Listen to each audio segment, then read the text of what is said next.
Hey guys, this is Olli Vanska from TURISAS and you are watching Superskum.com.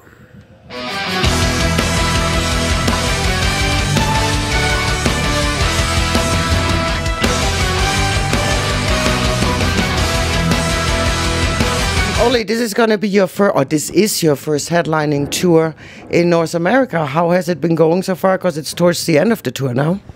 It's pretty good. I think we are on the last week now. It's been sold out shows in East Coast area. Canada was really good.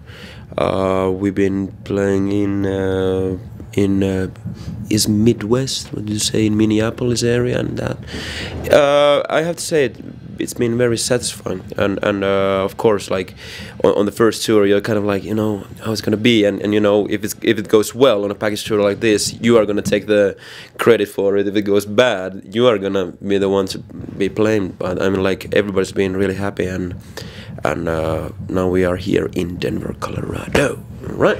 Because you just mentioned Canada, and I want to say also Chicago, X-Steel also played on those shows. Were you kind of bummed that they had to drop off the bill because of the album? Yeah, of course it could have been.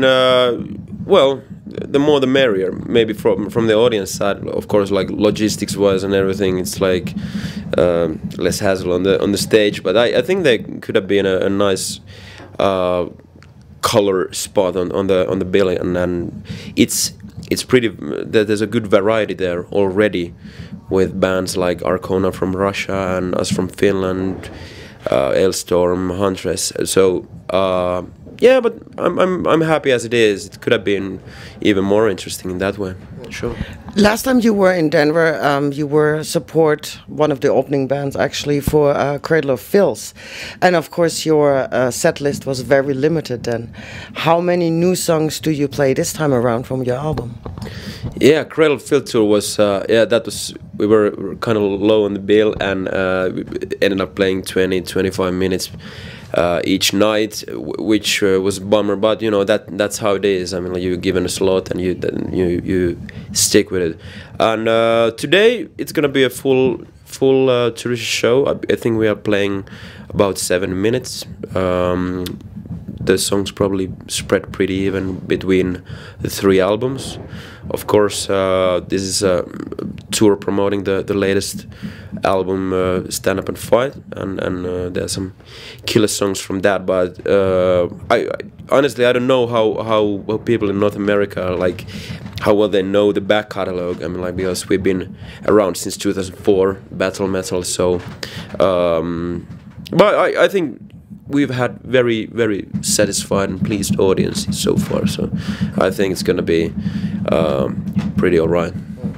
And because you just said battle metal, I guess you adopt battle metal by the music genre, and I think this is more apt for Manowar. So how would you describe your music? We are battle metal. That's it started as a joke. It was just making a new version of the song Heart of TURISAS, and with a bit edited lyrics, and it just came out as a joke that we needed something for the shouting parts, and it was just totally tongue-in-cheek thing, you know, battle metal battle, and then it was one of those things that, you know, fucking ridiculous, but you know, let's go with it. And it was the UK press pretty much who started using it as a umbrella term or genre for many types of bands, and labeling everything from folk, pagan, whatever shit genres there are, and as battle metal. That is not very descriptive maybe, and not very accurate, but of course you have to be happy if you're making your small mark on the metal history with that kind of. I think Manowar they are true metal, isn't that true? I think so. Yes. But of course, Manowar TURISAS billing would be pretty damn epic, I would say. You know, it's no lying that there has been some influence from Manowar in the past. A lot also from, say, Norwegian bands like Emperor and stuff like that. back in the days, in like when the guys were young. But Manowar is definitely one of those. And because you just said back in the days, you, Matthias, and Jussi are the... No, actually, I'm not part of the original founding members. So they were like in their early teens when they started at the end of 90s, yeah, 97, I guess. I only got to know the band a couple of weeks before recording the violins for Battle Metal at the end of 2003. So so you recorded Battle Metal with them? Yeah, so I've been from the recording career. I've been from the debut album. So who are the main songwriters in TURISAS, lyrics and music-wise? Matthias and Jussi are basically the two founding members. Matthias nowadays writes about 95% of music and pretty much all the lyrics. I have had songwriting credits on a couple of songs on Varangian Way and on Stand Up and Fight. But yeah, Matthias is pretty much the main devil behind the whole thing. So he's Mr. TURISAS. Stand Up and Fight, your third full-length album, and in today's music standards, I guess, you know, it's kind of unusual to release or to have so much time in between releases, because I think you guys have 3 years and with the last one 4 years. Is it because you guys tour so much or need new ideas, or what's the reason? We are just so damn slow. Yeah, Matthias is definitely the perfectionist. I mean, he doesn't go with easy ideas to the point of where everybody's pretty frustrated. I'm kind of like, you know, it's good enough, and he's also the producer, right? He produced, yes, this one and the last one, Varangian Way and Stand Up and Fight, yeah. And of course, you know, when you spend a lot of time on it, it usually brings out good results. But the downside was that it took pretty long. Nevertheless, I mean, like we did tour our asses off between Varangian Way and Stand Up and Fight. So we really started working with the new album in end of 2009, and it was released in 2011. So it's not really that long. We are trying to push it a bit faster, just to keep the songwriting mood on. I mean, that's also something if you're spending months and months on tour, so it takes a lot of time to get adjusted to that kind of like, okay, now I'm sitting, you know, from 8 to 4 on a writing board and let's make some music. So after this tour, we are aiming to focus on the new album, and hopefully that would see daylight in 2013. Okay.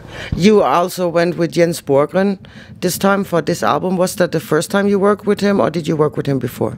That was the first time, yeah. I think Matthias was actually the only guy who actually met him. He was present there in Sweden. But I haven't met the guy, but yeah, sounds good anyway. On your last record, you only used samples for the orchestra. What made you decide to record Stand Up and Fight with a full orchestra? That's how like computer software and sample libraries develop.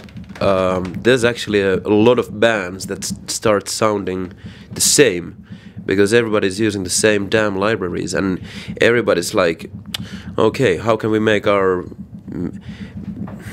not mediocre, but you know, whatever, metal a bit more interesting, you know, just everything suddenly is symphonic metal, and everybody's using the same samples, and it starts to sound a bit alike. And I guess we just wanted that kind of like human error there, so that's blending the sample library stuff with real string and choir ensemble, and really the human error is actually what you need for it to sound organic, and I'm really happy. I mean, don't get me wrong, we had like top-notch musicians there. Really. What orchestra did you use? We gathered from a couple of orchestras in like capital Helsinki area. That was from Helsinki Philharmonic and Radio Symphony.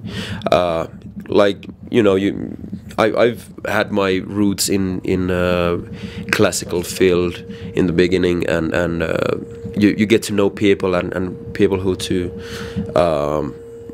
to trust and use. So we had a pretty good bunch. It didn't take them too long to get those things done. But of course, with a smaller ensemble, you have to. We worked a lot with the arrangements, and so they work well. And we also had professional classical singers for the choir parts, and I think they sound pretty good. Quick question about your stage outfit. Was that something that was always there, or did that evolve over the years? Yeah, well, we are definitely not using the same clothes from 90s. Yeah, originally the idea was kind of it was a bit of like modified version of exactly that Norwegian black metal scene, that black metal warrior look, but turning it into a bit more Finnish, down to earth, barbarian or Viking, if you may, look, and that's how it developed.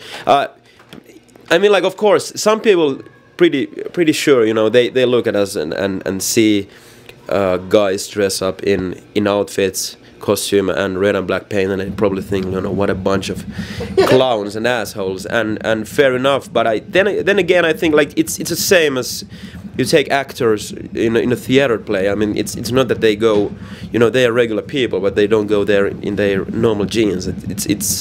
I personally think that it brings down the threshold, so to say. I mean, like, and gives you that kind of immersion feeling, that you are more common, more alike with the music, so to say. I mean, like you. And not the guy standing there. If you were like in Florida thrash metal outfit with you know, camo shorts and band T-shirts and singing and playing music like ours, I think it would be less convincing, definitely, and less interesting, definitely. I mean, why make only music that's like rich in imagery and moods, and then, you know, look like an average goofy with sneakers on, and I think it fits.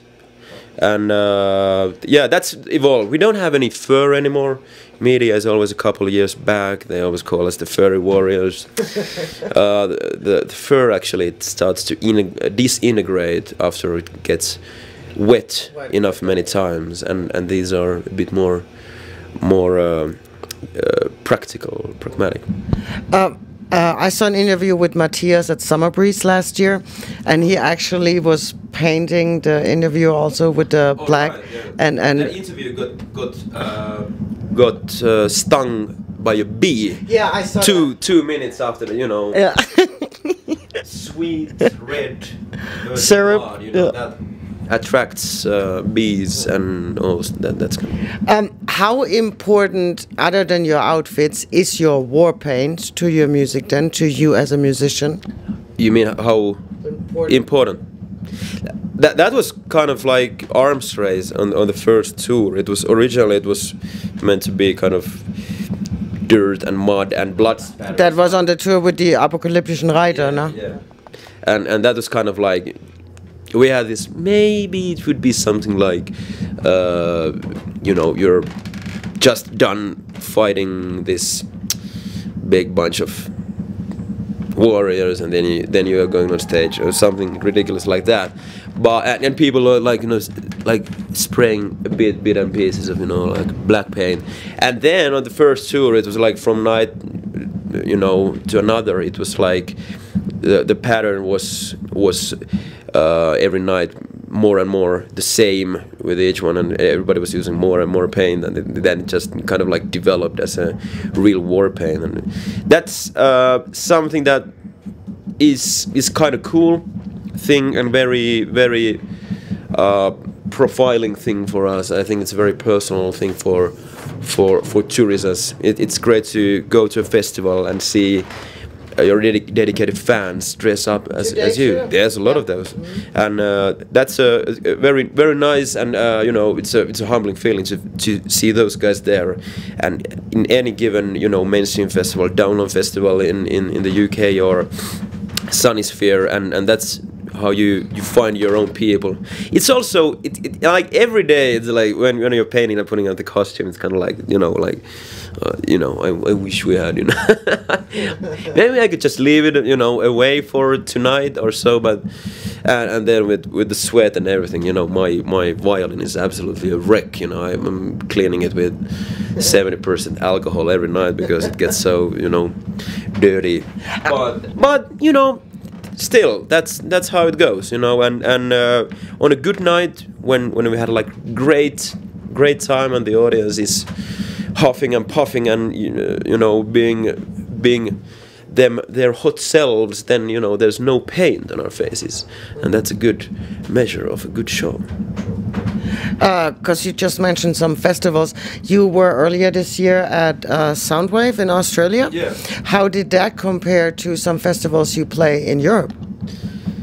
Or did it compare? Well, Soundwave is a very, very mainstream festival, and there was a lot of tattoos, a lot of pretty boys, and a lot of skateboard brand sponsored pretty boys and similar looking guys at the catering area, and we were like what the fuck is happening? So we were only band. Well, there was Watain from Sweden and us from Finland, and other than that it was pretty much maybe one I think Kitty was on there too from Canada. Yeah, and maybe one or two bands from Europe, and then some UK, but mainly very, very American lineup. And I guess we stood out, but it was actually really good shows, and it was like we played Australia.